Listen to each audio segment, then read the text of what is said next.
Hi friends, ఈరోజు ఉల్లిగడ్డ చారు ఎలా చేయాలో చూద్దాం రండి. 3 పావులు ఆయిల్ పోసుకొని ఆయిల్ వేడెక్కిన తర్వాత 1 స్పూన్ ఆవాలు, ఉల్లిగడ్డలు వేసుకోవాలి. కొంచెం కరివేపాకు, 1 స్పూన్ పసుపు వేసుకొని ఈ కలర్ వచ్చేంత వరకు ఇలానే ఉంచాలి. ఇలా కలర్ వచ్చిన తర్వాత మనం కోసి పెట్టుకున్న ఉల్లిగడ్డలను వేసుకోవాలి.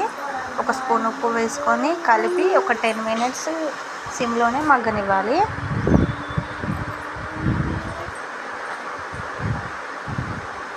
ఇలా మగ్గిన తర్వాత 1 చెంచా కారం వేసుకొని మళ్ళీ ఒక 10 మినిట్స్ సిమ్లోనే మగ్గనివ్వాలి. నూనె పైకి తేలుతున్నప్పుడు మనం చింతపండును ముందే నానబెట్టుకోవాలి.